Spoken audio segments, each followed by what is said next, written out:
Amin.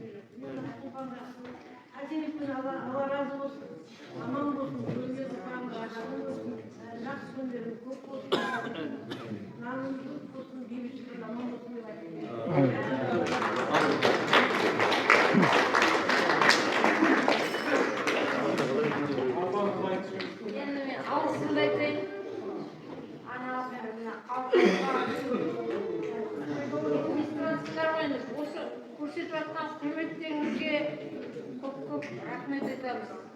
Барлығымыз келгендер халықтың атынан кеше көлік ұйымдастырып, тағы 3-4-терде көлікке міндік. Сонда алашықтарына әрең міндік көлікке. Бұрын бұл жаққа біз келіп көрген жоқпыз шындығы. Сосын көлікке келдік. Апорнияға жақындағанда түсеміз ағайындарымыздың үйіне барамыз. Біз қайда барамыз? Кімнің есігін қағамыз? Кім бізге таңдай есік ашады? Сол уайым болды. Шындығы. Сосын қыздарым, балдар телефон соғыңдаршы. Апорниядан да жақта ағайын туыстарына біз барайық есік қағып келеміз. Сосын емде қызым айтты. Астаусын бас. Ол жақта менде мектепті дайындап жатыр халыққа деді. Қуанып кеттік.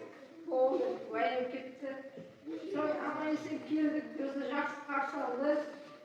Рахмет мектептің ұжымына, осы бейнеуді халқына бүтін елі болып бәрі көмектесіп жатыр. Шынында керектіні айтуымша бәрін төрт көзі үш рет төгіліп отыр ғой.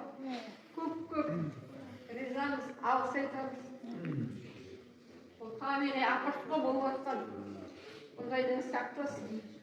Халық аман болсын, ел тыныш болсын. Біздің аналық тілегіміз солай. Бірақ бауырлар бәріне де көп рахмет. Осындай басқа іс түскенде көмектеспесе кім боламыз деп әкім болсын. Бейнеудің әкімі. Рахмет, бәрі келіп, докторым да келіп жатыр, дәрісім де келіп жатыр. Балаларға керек, жарағым да келіп